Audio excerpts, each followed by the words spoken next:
All right, so 2017 Civic Education, and of course, internal candidate exam past paper. So this is a section A, which means very soon you should be anticipating for section B. The first one reads, the constitution that Zambia inherited on the 20th October 1964 was referred to as what? The constitution that Zambia inherited on the 20th October 1964 was referred to as what? And of course the answer is the Northern Rhodesia Self-Government Constitution of 1963.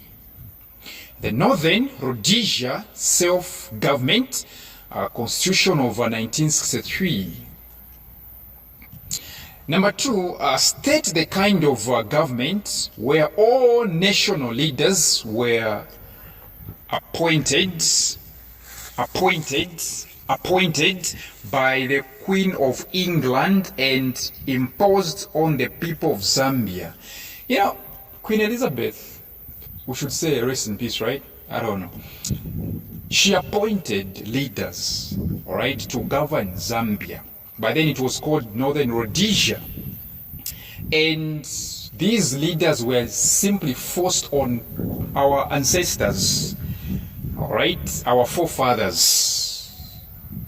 Yes. These leaders were just forced on them, all right, by force, by chloroquine, something like that.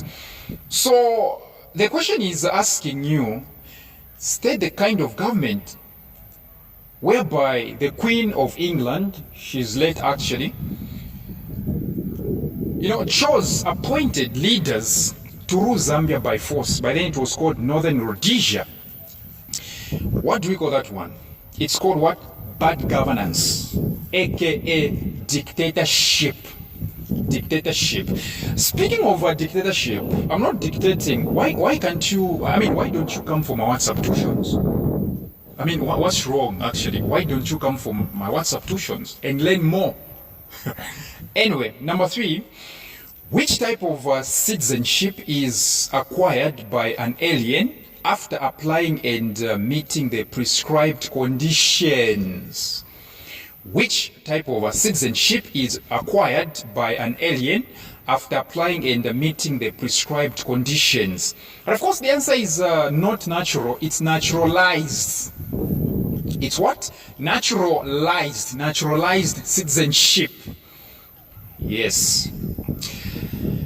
Number four, why were the documents like the Magna Carta of the year 1215, the year 1215, and actually it's not Carta of Monday, it's Charter of Monday of the year 1222, and the English Bill of Rights of 1689, not universal in nature.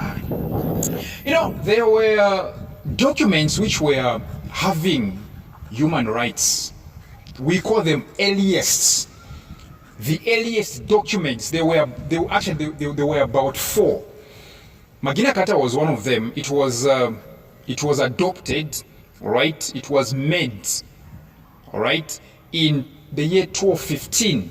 The Charter of Monday, which was done in the country of Mali by this king. The king was called Mande. It was done in the country of Mali in the year 1222. And the English Bill of Rights of 1689, these were the earliest documents having human rights. These ones were okay, but they were missing. They were missing some. So the question is, why were they not, appointed, let me say, adopted as universal instruments? Why exactly were they not considered universal in nature? You tell them to say, because they often excluded women. They were not including women. They often excluded women, children, Slaves and people or persons of certain social, religious, economic or political groups, they were excluding all these groups. They were excluding women, children, slaves, and people of certain social or religious or economic or political groups. This is why they are not considered universal. All right? And so the next one we have Mr. Boto Mwale, a teacher at a local school, demands sex from the learners who want to pass their final examinations. Who? So there is a man who demands for sex in order to make girls pass the exams. You deny him sex, you don't pass. You give him sex, you pass. Which common of corruption is Mr. Mwale practicing? He is practicing what we call payment in kind. What he is doing is called payment in kind. Payment in kind. Okay, involving sexual ambiguity with deliberate intent. This one is called a payment in kind. The answer is what? Payment in kind. Number 6.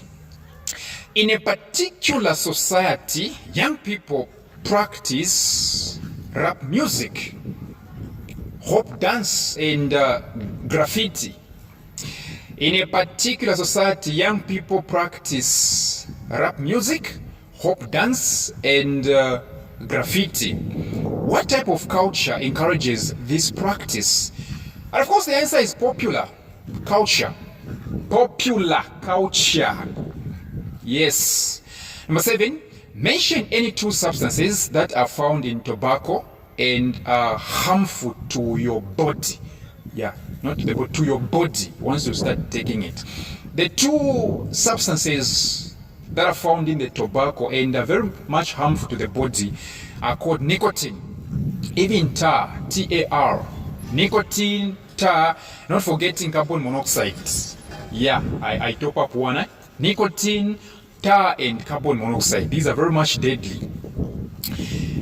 Number 8, Mr. Langa opened an account at First National Bank, FNB, that offers higher interest rates on large sums of money deposited for a given period of time.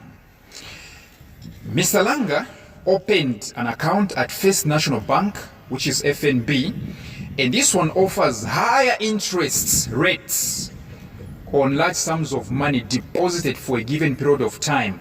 So I think you can get the context. There is a man who is opting out to open, all right, an account with FNB, and this account offers, a lot of interest rates. What type of an account did he open? He opened what we call large fixed, right? Large fixed deposit account, or you simply say fixed deposit account, right? Fixed deposit account. Yes, that's it. Number 9, Mr. Selfon Nzomba was accused of murder, which carries a mandatory sentence of a capital punishment. Mr. Selfon Nzomba was accused of a murder, which carries a mandatory sentence of a capital punishment. He is too poor to afford a lawyer. Ooh. What concept is given to a free legal service that every lawyer who is a member of the Law Association of Zambia offers as part of legal profession service to the community? Let me paraphrase this question for you. Let's say you are poor. I'm not saying you are poor. I'm saying let's say you are poor and then you commit a crime. Now you can't, since you are a poor person, you cannot afford a lawyer. The government has got lawyers in reserve. The government has got lawyers in reserve. They have formed an association. Called the Law Association of Zambia. The Law Association of Zambia. So the government will give you a lawyer for free. So what do we call this? It's called what? Pro bono. It's called PRO bono. PRO-B-O-N-O. PRO space bono. B-O-N-O. Pro bono. Number 10. In 2006 grade 9 examinations, the cutoff points for the boys was higher than that of the girls in order to encourage and retain female participation in the school system. Are you getting what we're saying, right? In 2006, the cutoff boys the cutoff points rather, okay? The cutoff points for the boys was higher. Which means if at all, probably the passing mark for boys was 401. For girls it was 365. That's being higher. Okay? Yes. And then they are saying to encourage and retain female participation in the school system.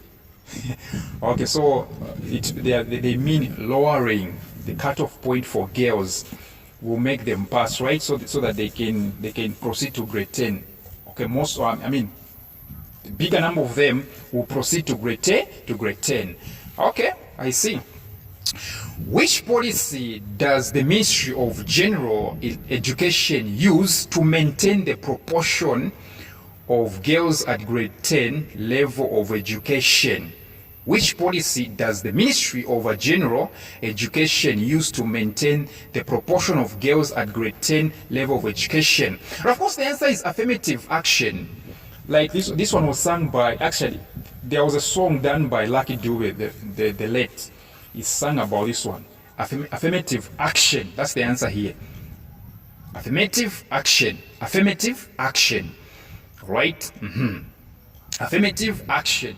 The other name for affirmative action is what we call positive discrimination. It's called what?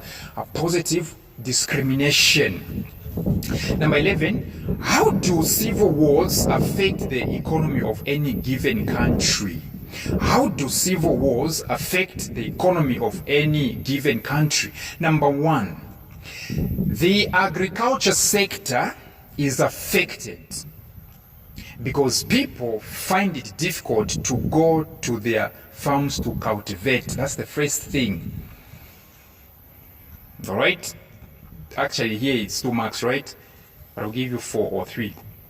The agriculture sector is affected. That's the first thing, because people find it difficult to go to their farms to cultivate. Number 2, trade.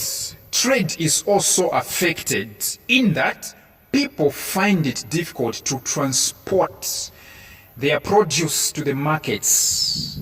Okay? Trade is also affected in that people find it difficult to transport their produce to the markets. Let me add another one. Civil wars stop investors from establishing industries in the countries experiencing conflict.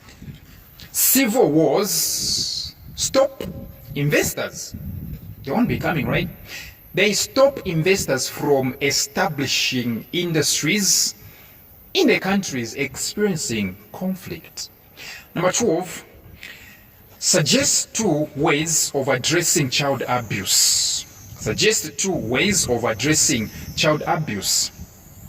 Number 1, enacting stiffer punishment for child defilers. Yes, that's the first thing.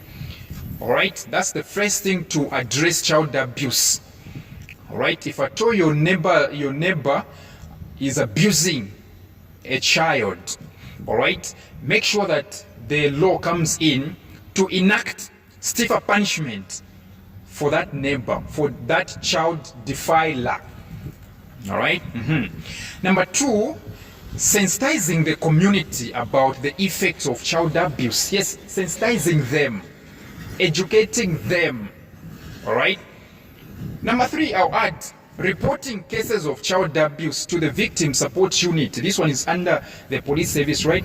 The victim support unit, it's under the police service. Number 13, spending can be reduced by increasing indirect taxes. Spending can be reduced by increasing indirect taxes. This increase has a bearing on the prices of a commodity and leads to the reduction of the purchasing power. Give any two examples of such kind of taxes. The taxes. Number one, customs duty. That's the first tax. Customs duty. Number two, VAT, which is also known as value added tax. Value added tax. Number 14, state any two characteristics of poverty as perceived under social status. State any two characteristics of poverty as perceived under social status. Number one, inequality is one of them. Inequality. Number two, low self-esteem. Number three, landlessness. Yes, not having land is also one of what? Poverty characteristics. Landlessness. Okay? Which means no access to land. Number four, you should come from our substitutions.